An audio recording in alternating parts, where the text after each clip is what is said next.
Dito sa nangyari, no? What do you think, what did this incident sa Senado reveal about Bato de la Rosa? Unang-una, he's a coward, no? Maliwanag to, PMA pa man din, kumanta pa ng alma mater song, hindi na nahiya eh. He was showing cowardice dun sa mga actions niya. Nakita niyo yung pagtakbo niya na yon, kumaripas ng takbo. Ano to, sa, alam niyo, sa Articles of War, binabaril yun eh, yung ganon, pag tumatakbo ka. Authorized yun ha, it's authorized. They can actually do that and not be penalized pagka yung mga duwag ay tumatakbo. So ganun yung pinakita niya. Nakakahiya sa mga sa buong PMA Alumni Association. Pero yun ang dinisplay niya. At he was even pathetic na hihingi pa siya ng tulong kay President Marcos. After niya pamunuan yung committee hearing, yung kay Jonathan Morales, naalala nyo? Yung kila Maharlika, yung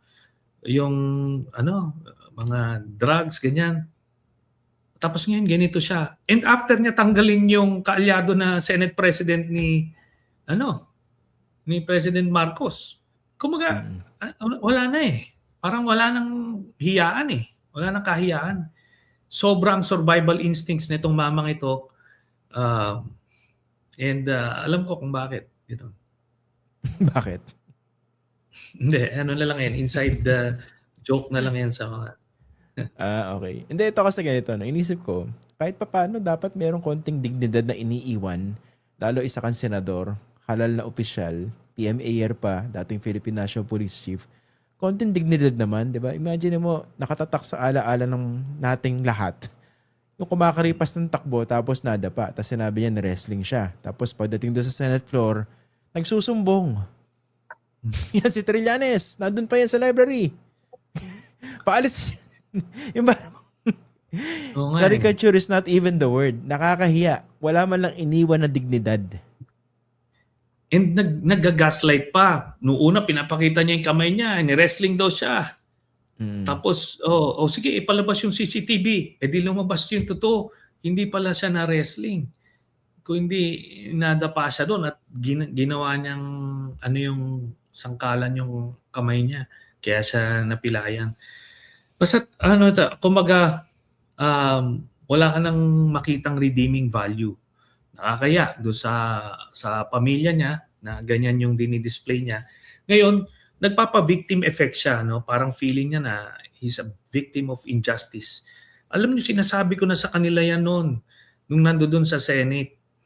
Sabi ko kayong mga commanders, mga police, wag niyong gagawin, wag niyong susundin yung illegal orders kasi darating yung panahon kayo yung mananagot pag wala na pwesto si Digong. Ganyan ang mangyayari sa inyo. Akala nyo nakikinabang kayo dyan. Siga-siga kayo. Pero pag wala na yan, iba na yung polisiya, kayo yung nakatiwangwang. Ngayon na itong panahon ng singilan. Di ba?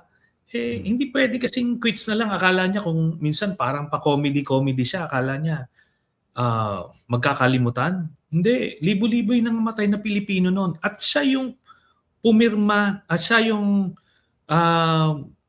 gumawa ng Memorandum Circular 16 na verbal directive, reference niya, verbal directive of President Rodrigo Duterte. Siya pumirma yung Tokhang, yung Oplan double barrel, tapos to neutralize yung mga drug suspects, tapos pinangamatay.